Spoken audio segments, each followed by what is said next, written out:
Teleamazonas presenta 24 horas con Diana León.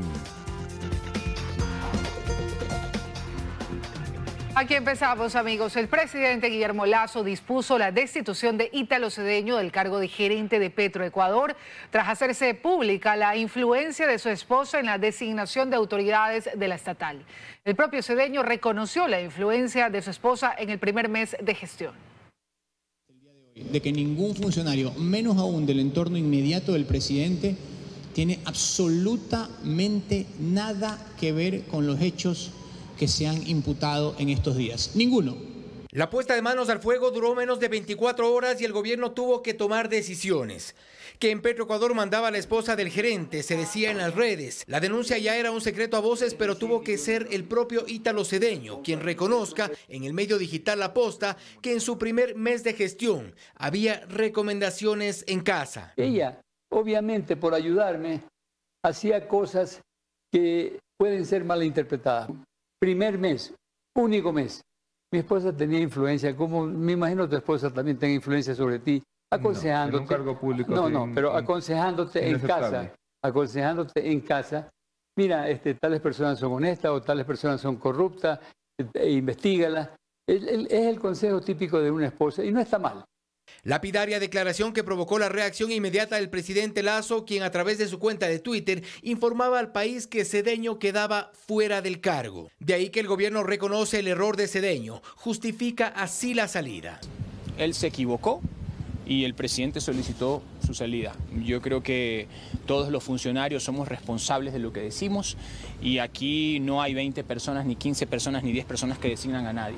Aquí hay una sola persona, el presidente. No obstante, Ítalo Cedeño intentó por varios medios responsabilizar a alguien que estaría detrás de estas denuncias. Aún así, las denuncias lo salpican casi sin remedio y solo reta a que la pongan por la vía judicial.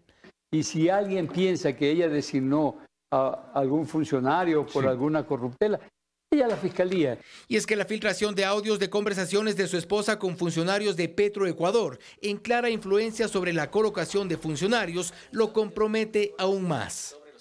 Mi vida, yo tengo una carpeta, no sé si quieras conocerle al señor y ver qué te parece. Y él puede ir, es de esos buenos, pero que se puede hacer cosas buenas también, ¿me cacha? Él trabajó los últimos 3 años, ahorita incluso con la presidenta de la Asamblea Nacional y claro, ella puso la renuncia y él también por lealtad puso la renuncia, trabajó conmigo en el INE. También ahí era director jurídico. Somos lo máximo, somos las ángeles de Charlie, Angelita y Ángel. A mí no me digan Ángela porque la ex se llamaba Ángela. Cedeño no logra esquivar la evidencia, apenas intenta insistir en que es él quien decide, pero las pruebas demuestran a su esposa con fuerte interés sobre lo que ocurre Petroecuador puertas adentro. Cierra así los pocos meses de gestión en los que ni siquiera se logró remontar la producción petrolera tal como se ofreció. Sale con una oferta incumplida. En Quito, Fausto Yepes, 24 horas. Analistas califican como un abuso del ámbito jurídico a la acción de protección que anuló la designación del superintendente de bancos. Para ellos, este caso refleja que el control político se está dando a través del manejo de la justicia. Finalmente ocurrió y tras una orden judicial, el Consejo de Participación Ciudadana y Control Social le pidió al presidente una nueva terna, tal como se quería, pues la anterior no gustaba. Fue la resolución de la jueza Larisa Ibarra tras aceptar una acción de protección, la que anuló la designación de Raúl González. Es una sentencia burda, es grotesca.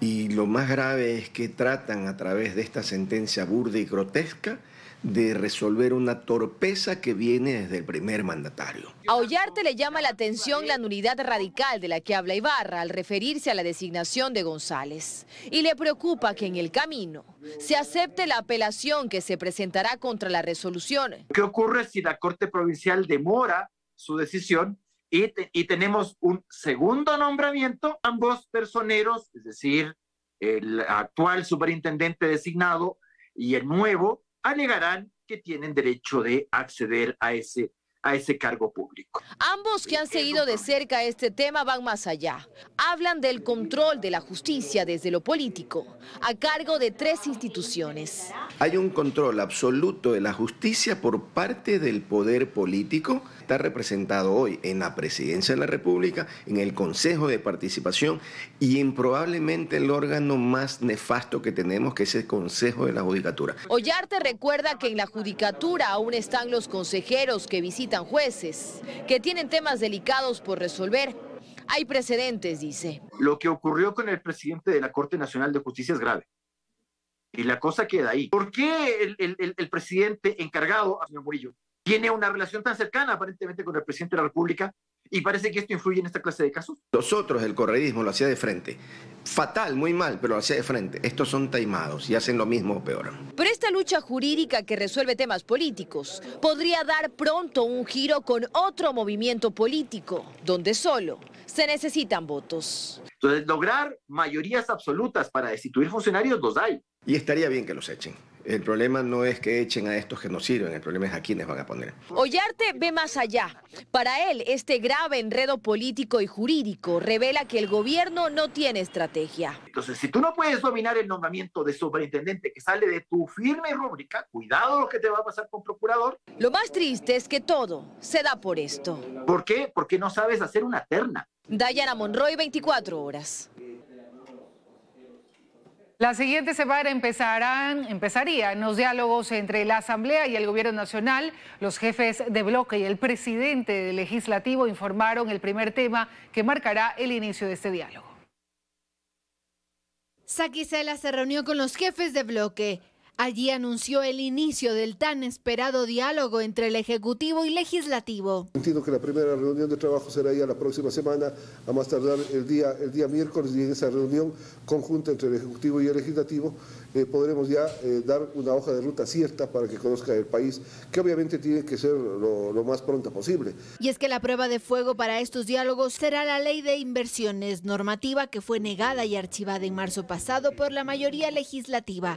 Esperan ahora construir una en conjunto. En donde, por ejemplo, pueda volver gran parte de esta ley, los temas positivos que tenía el tema de alianzas público-privadas para profundizarlos, el tema de la digitalización.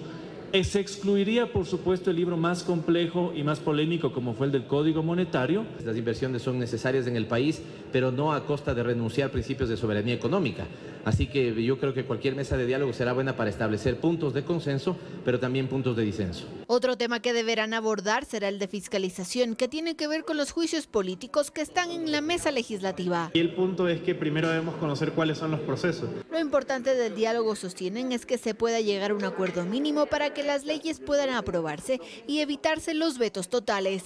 Aquí lo que debe prevalecer es una agenda legislativa que le permita sacar adelante al país realmente las posiciones y que se entienda que esa agenda debe ser agenda de país, no agenda personal, no agenda individual, no agenda partidista, no agenda electoral. Hasta este jueves, cada bloque legislativo deberá enviar el nombre de un legislador que integrará esta comisión para el inicio de los diálogos. En Quito, Andrea Samaniego, 24 horas. En la mesa de diálogo que discute el tema de control de precios para los productos concluyó este martes sin ninguna resolución.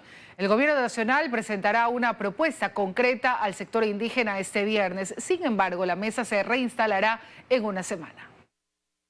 Con el anuncio de que el Gobierno Nacional entregará una propuesta concreta respecto al monitoreo y control de precio de ciertos productos, fue como concluyó la tercera jornada de la mesa número 3 entre el Ejecutivo y el sector indígena. Se espera que hasta el viernes se entregue el documento y el trabajo de la mesa se retome el próximo martes. El camino quedó bastante allanado con toda la información que se puso sobre la mesa y con las coincidencias de criterio que hubo entre las diferentes partes. Nosotros tenemos una razonable expectativa de que podemos cerrar positivamente los acuerdos en esta mesa la próxima semana. Durante la jornada que reunió a ministros de varias carteras de Estado, representantes del INEC expusieron información estadística. Uno de los mecanismos en los que concuerda tanto el Ejecutivo como el sector indígena es la creación de un observatorio plurinacional. que también pues parece ser una idea de política pública bastante buena. Lo que necesitamos es una tabla de precios. Todos controlemos que no exista especulación. De un total de 359 productos que conforman el índice de precios al consumidor, el sector indígena requiere controlar 44,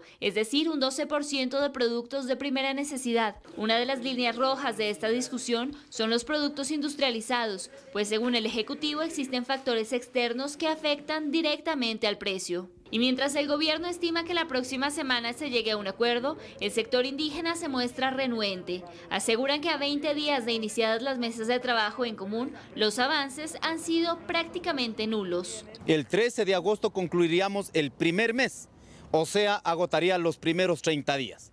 Realmente hay una preocupación desde las organizaciones, no se está avanzando. Si vamos de ese ritmo, no vamos a concluir en absoluto en estos 90 días. No tenemos una respuesta contundente de lo que se ha previsto, de lo que se ha propuesto al gobierno nacional. Este miércoles se desarrollará una valoración general de las mesas que se han desarrollado al momento. De acuerdo al cronograma, el lunes se reinstalará la mesa número 1 de focalización al subsidio de los combustibles, mientras que el martes se retomará el trabajo en la mesa de control de precios. En Quito, Daniela Valencia, 24 horas. El 10 de agosto se empezará a vender como plan piloto la nueva gasolina EcoPlus 89. Según expertos, el costo del galón estará entre los $3.90 y $4.10. Propietarios de las estaciones de servicios creen que el producto no tendrá mayor participación en el mercado. En 8 días, es decir, el próximo 10 de agosto, el gobierno pondrá en marcha el plan piloto de gasolina mejorada EcoPlus 89 en al menos 87 estaciones de servicio ubicadas en 6 provincias del país: Guayas, Esmeraldas, Los Ríos, Manabí, Pichincha y Santo Domingo. Esta nueva gasolina, que tiene una mezcla de 8% de etanol de producción local de caña de azúcar, no estará subsidiada. Pese a ello, será más barata que la gasolina super, cuyo precio referencial por galón actualmente es de $5.20. En su momento, Petroecuador para la EcoPlus 89 estimó un costo referencial de $3.50 el galón. El exministro de Energía y experto petrolero Fernando Santos Albite cree que será un poco más. Basándose en las condiciones del mercado actual, calcula que el valor del galón de EcoPlus 89 estará entre $3.90 y $4.10. Cubre los costos de importación, el impuesto al valor agregado y la utilidad del gasolinero. No se hace ganancia, pero tampoco pérdida. Al mercado, la nueva gasolina llegará como una alternativa intermedia, pues frente a la Eco de 85 octanos representa una opción de mejor calidad y ante la Super, una de menor precio. Sin embargo, los encargados de venderla al consumidor final no están muy contentos con su lanzamiento. Iván Casanova, vicepresidente de la Asociación de Distribuidores de Combustibles del Ecuador, explica que su primer gran inquietud tiene que ver con el precio. La Eco con etanol está 51 centavos más subsidiada que la extra. Es decir, si arrancamos con un precio de 2.40 que está la extra en este momento, más 1.90 que tiene el precio del subsidio de la Eco, estamos hablando que no sale menos de 4.30 el valor. No sé hasta qué punto vaya a ser atractivo. Al respecto, lo que ha anticipado el régimen es que una vez que el plan piloto esté en curso, se evaluará la acogida del nuevo producto. Pero Casanova pone en discusión otro punto: la logística de los gasolineros. Lastimosamente, no todas las estaciones de servicio están en condiciones de tener 3 tanquerías para gasolina. Santos Albite, por su parte, califica de inoportuno el lanzamiento, pues llega justo cuando en el país se debate la focalización de subsidios de los combustibles. Quédese ahí, no se meten aventuras de traer una gasolina de $4 que la gente va a creer no va a sustituir a la super, sino va a sustituir a la extra. Y esto es disfrazar un incremento enorme de precios y llevar de nuevo al país al caos. Luisa María Heredia, 24 horas. Seguimos, amigos. Los hospitales del IES estarán abastecidos en octubre con el 95% de medicinas. Esto según la directora subrogante de la institución, quien aseguró además que tienen el compromiso del Ministerio de Economía de dotar los recursos que les permita cancelar las deudas que mantienen con prestadores de servicios. No sin antes pedir disculpas a los afiliados por las enormes filas que miles tuvieron que hacer este lunes para conseguir un turno en el Hospital Quito Sur. La directora subrogante del IES, Kenia Ramírez, asegura que trabajan en varios frentes. Uno de ellos, el abastecimiento de medicinas e insumos, que incluye a los pacientes con enfermedades catastróficas. Nosotros tenemos actualmente procesos para comprar 55 ítems por enfermedades catastróficas que ascienden a 14.1 millones de dólares. Usted, por ejemplo, tiene en el Teodoro Maldonado 114 procesos de compra por catálogo electrónico por 7 millones de dólares. En las próximas 2 semanas el hospital ya se encontrará abastecido. Al mismo tiempo tiene al Carlos Andrade Marín con 25 órdenes de catálogo electrónico. Usted recibirá más de 250.000 unidades de medicamentos para nuestros pacientes. El objetivo, según Rodríguez, es que para octubre todos los hospitales del IES estén abastecidos y que ese abastecimiento se sostenga hasta el próximo año. En el caso de medicamentos estaremos abastecidos hasta el año 2023, abril, y en el caso de dispositivos médicos es una compra plurianual por 15 meses, es decir, que vamos a estar abastecidos hasta octubre del año que viene. Otro pendiente, la infraestructura y el equipamiento de algunas casas de salud, como el Hospital Teodoro Maldonado Carbo en Guayaquil, que trabaja sin un ala de 50 camas y con apenas 6 de sus 20 quirófanos. Los trabajos de repotenciación terminarán en 4 meses. Y para no frenar la atención, el IES se seguirá soportando en las derivaciones. Pero acá un pendiente adicional, las deudas que mantienen con las clínicas privadas. Ya se realizaron pagos a Solca la semana anterior, hicimos un pago por 22 millones de dólares, se está realizando también un pago a la Junta de Beneficencia, pero a todos nuestros otros prestadores se les está pagando por igual. Adicionalmente anunció que en 20 días el IES cambiará de empresa para el servicio de agendamiento telefónico. Servicio que continuará sin interrupción, dijo, mientras la nueva empresa entra en operación. Son las acciones que se implementan en medio de una realidad que sus autoridades reconocen sin tapujos. Urgen cambios en la seguridad social y no sobra tiempo. Tenemos de 5 a 7 años y no se toman acciones, así que yo creo que es importante que ya todos nos pongamos la mano en el hombro, nos apoyemos y como país empecemos a hablar de este tema difícil, pero que hay que solucionarlo para que luego no caigamos en este tipo de crisis. En Guayaquil, Carlos Acoto, 24 horas. El Consejo Nacional Electoral registra 130 alianzas electorales de cara a las elecciones seccionales de febrero del próximo año. Las provincias de Manabí y Zamora Chinchipe son las que registran mayor número, mientras que las provincias de Los Ríos, la provincia de Los Ríos tiene la alianza más numerosa que reúne a 8 organizaciones políticas. El incentivo mediante reglamento que generó el Consejo Nacional Electoral para la conformación de alianzas está dando resultado. Cuando faltan 5 días para que termine el plazo, el CNE ya registra más de un centenar de alianzas electorales en todo el país. Hasta el momento, en el Consejo Nacional Electoral se han registrado 130 alianzas, de las cuales 75 ya están validadas y 55 están en proceso. 24 son provinciales, de 46 cantonales y 5 parroquiales. Son alianzas que van desde 2 hasta 8 organizaciones políticas que han decidido unirse. De acuerdo con la información del CNE, las provincias que registran mayor número de alianzas son Manabí y Zamora Chinchipe, con casi una alianza por cada cantón. Uno de los argumentos para reformar el reglamento es permitir precisamente la mayor participación en unión, en conjunto de organizaciones políticas, tener un menor número de candidatos, pero también obligar a alianzas respecto a procesos ideológicos similares entre las mismas agrupaciones políticas. La provincia de Los Ríos mantiene el récord hasta el momento de la alianza con mayor número de organizaciones políticas que han decidido unirse y presentar una sola lista de candidatos, en la que se unen 5 movimientos políticos nacionales y 3 partidos políticos, 8 organizaciones en total que no necesariamente son cercanas ideológicamente como debería suponerse. Lamentablemente estas alianzas en algunos casos estamos observando que se guarda más es la necesidad de subsistencia. Las alianzas electorales son premiadas con un 25% más de recursos para promoción electoral y el resultado en las urnas corresponderá a cada organización política de la alianza, lo cual les beneficia para el cumplimiento del porcentaje mínimo necesario que deben observar para mantenerse en el registro electoral. En Quito, Freddy Paredes, 24 horas.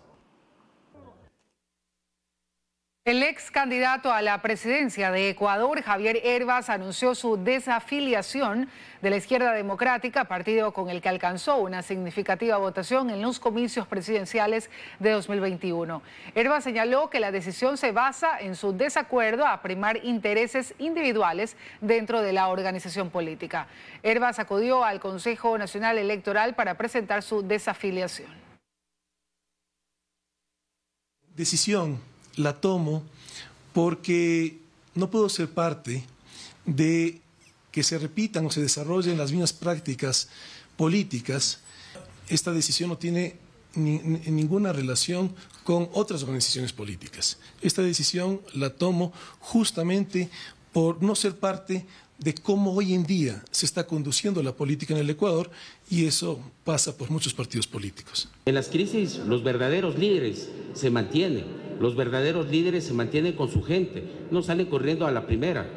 Los verdaderos líderes están con su gente, con las bases, con la militancia. Sí, que le vaya bonito. Él ha dicho que no va a participar en otro partido político, sino desde la reflexión. Nosotros ya basta de temas de reflexión, tenemos que poner en práctica todo lo que nosotros hemos dicho y lo que hemos ofrecido en campaña. Lamentablemente, Hervas no quiso cumplir con esos ofrecimientos.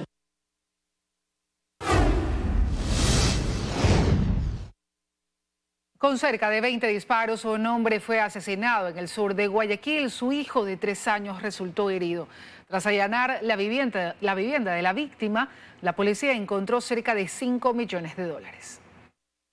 Cerca de $5 millones encontró la Policía Nacional en la casa del hombre asesinado. El dinero fue localizado en fajos de billetes de 20, 50 y $100, ocultos en cajas de cartón y maletas. Efectivo aparentemente producto de negocios ilícitos en el que estaba involucrado el sujeto que recibió cerca de 20 tiros. En el inmueble también se halló municiones y diferentes armas de fuego. Se activó las unidades investigativas, lo cual tuvo conocimiento que esta persona estaba vinculada a situaciones ilícitas. La Fiscalía indicó que solicitará de manera inmediata al juez de flagrancia una orden especial a fin de que el dinero sea inmovilizado e ingresado a las cuentas del Banco Central del Ecuador. Tienen que realizar el conteo físico de cada billete que se encuentra. Juan Pablo Andrade, de 39 años, se encontraba estacionado en su vehículo blindado. En el carro estaba su hijo de 3 años. Al punto llegaron 3 sujetos en un automotor gris. Uno de ellos se bajó y descargó el arma de grueso calibre. El vehículo tenía cierto blindaje en sus ventanas, pero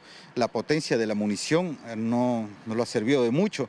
Esta persona estaba vinculada a diferentes procesos. Él tenía procesos por tenencia de armas, tenía proceso por robo y tenía proceso por falsificación de documentos. El conductor trató de acelerar pero murió. Su hijo fue alcanzado por 2 disparos. Moradores del sector le brindaron ayuda y lo llevaron a una clínica privada. El niño se encuentra hospitalizado. Las últimas versiones de los médicos se encuentra en observación. Tras el suceso, los atacantes escaparon. En las calles 31 y Rosendo Avilés, suburbio de Guayaquil, abandonaron el carro, le lanzaron gasolina y le prendieron fuego para borrar huellas dactilares. Los cerca de $5 millones hallados en la que era su casa serían parte de las ganancias de actividades ilícitas. Paul Tutibén, 24 horas. Abogados denuncian que aquellas personas detenidas por contravenciones de tránsito son enviadas directamente a la penitenciaría del Litoral al no existir otra opción en Guayaquil. Ella es la abogada Yalma Blum. Uno de sus últimos casos fue la defensa de un miembro de las Fuerzas Armadas involucrado en un accidente de tránsito en el sur de Guayaquil. Según el parte, el conductor no se encontraba en estado etílico, pero huyó del lugar tras atropellar a otro hombre. Y tras la audiencia de formulación de cargos, la jueza de la Unidad Penal Sur, Yoconda Ortega, dispuso su traslado al Centro de Privación de Libertad Guayas. Y no es el único caso, aclara la abogada. Los envían a cumplir la pena a la cárcel, al Centro de Privación de Libertad de Guayaquil. En Guayaquil, desde mediados de 2015, cuando el Cabildo asumió la competencia de tránsito, desaparecieron los centros de detención de infractores que administraba la Comisión de Tránsito del Ecuador. Desde entonces, los contraventores eran llevados hasta el Centro de Detención Provisional de la CTE en Durán. Pero esto cambió. El Consejo de la Judicatura resolvió a todos los presos por estos casos sean enviados al Centro de Privación de Libertad de Guayaquil. Para Roberto Gómez Mera, que fue presidente de la Corte Suprema de Justicia, la eliminación de estos centros para la detención de infractores de tránsito es una irresponsabilidad y ponen en riesgo a detenidos que no son peligrosos. El municipio y la ATM dice que ellos no tienen competencia, el gobierno también dice lo contrario. Lo cierto es que al momento hay centros de detención que están vacíos. Gómez Mera recuerda que en noviembre del año pasado más de 60 internos de la penitenciaría del Litoral fueron asesinados. El pabellón 2 y el área transitoria de ese centro de rehabilitación social fueron los escenarios de la masacre. Ningún contraventor de tránsito es delincuente, ¿no? Entonces no puede ir a reunirse con el grupo de delincuentes, sicarios, mafiosos, etcétera, que existen en la penitenciaría. En su último informe, Human Rights Watch alertó que es probable que horrorosos baños de sangre continúen a menos que el presidente Guillermo Lasso se ocupe de forma prioritaria de reducir la sobrepoblación carcelaria y recuperar el control de las cárceles. Joana Ramos, 24 horas.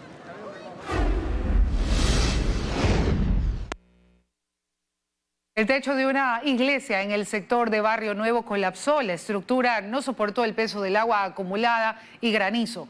La tarde de este martes, Quito soportó una intensa lluvia. El ECO 911 reportó 30 llamadas de emergencia. Por tercer día consecutivo, la capital soporta intensas lluvias. La tarde de este martes, el techo de una iglesia en el sector de Barrio Nuevo, en el sur de Quito, colapsó. La estructura no soportó el peso del agua y el granizo y se vino abajo. Afortunadamente, en ese momento no había nadie en el interior. Las cámaras del ECU 911 reportaron también el colapso del sistema de alcantarillado en sectores del sur, como Solanda, Lagatazo y El Calzado. En las imágenes se puede observar avenidas, aceras y algunos redondeles cubiertos de granizo.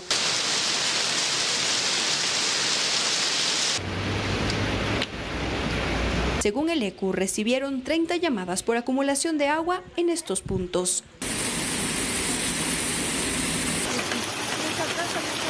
En Quito, Karen Aro Ruiz, 24 horas.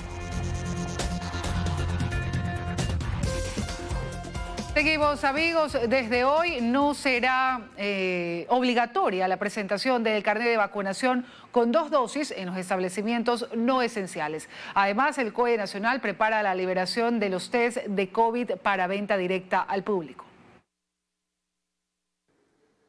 Como la mayoría de ecuatorianos ya está vacunada con 2 dosis y la nueva meta del gobierno es inmunizar al mayor porcentaje de ciudadanos con la primera dosis de refuerzo, resulta ineficaz el requerimiento del certificado con 2 dosis en los establecimientos no esenciales. Si tenemos que a nivel urbano el 90% de la población tiene las 2 dosis, el hecho de solicitar el carnet en estos establecimientos no va a identificar a las personas porque ya el número es muy bajo. Pero tras el plan de vacunación masiva que emprende el gobierno, con el cual pretende inmunizar con la primera dosis de refuerzo a 4 millones más de ecuatorianos hasta finales de septiembre, no se descarta que en esa misma fecha se vuelva a requerir el certificado de vacunación, pero esta vez ya con la primera dosis de refuerzo. Nuestro plan ahora es vacunar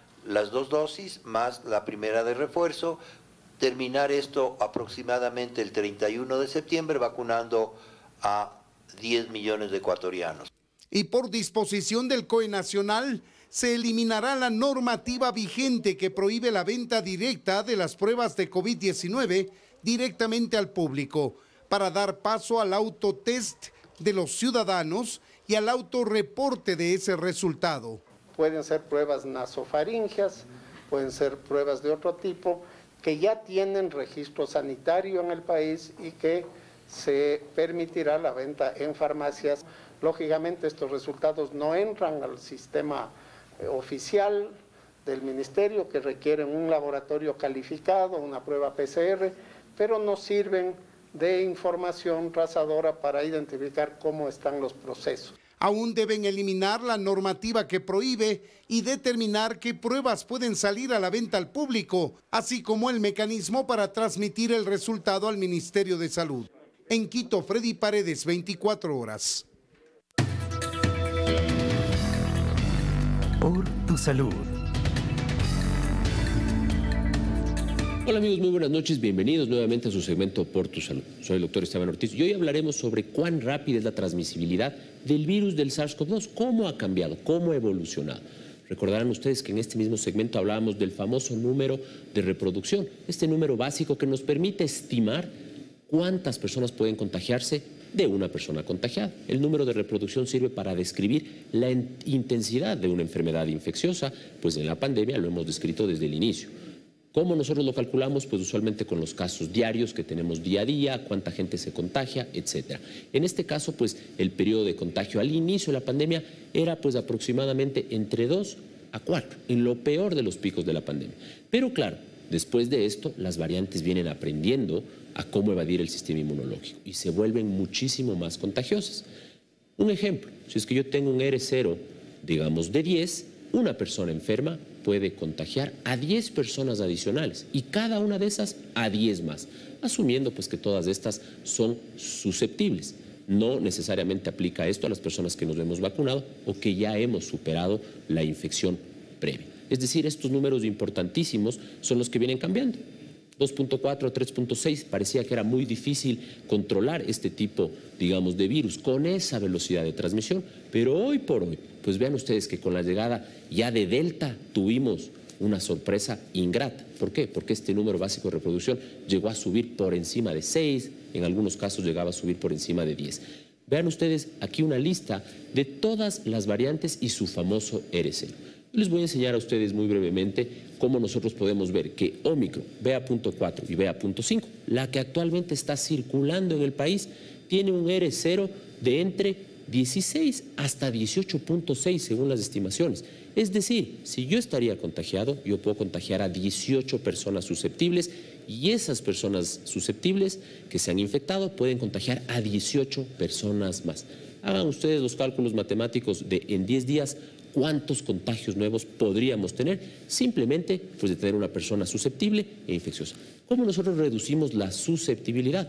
Pues vacunándonos. Acuérdense ustedes que las vacunas, los refuerzos y todo lo que nosotros hacemos para prevenir bajan este número y de esa forma la intensidad con la que se transmite. Nuestro objetivo debería ser que este R0 llegue a 1 o menos. Estamos lejos todavía. Nos vemos en el siguiente segmento de Por tu Salud. Por tu salud.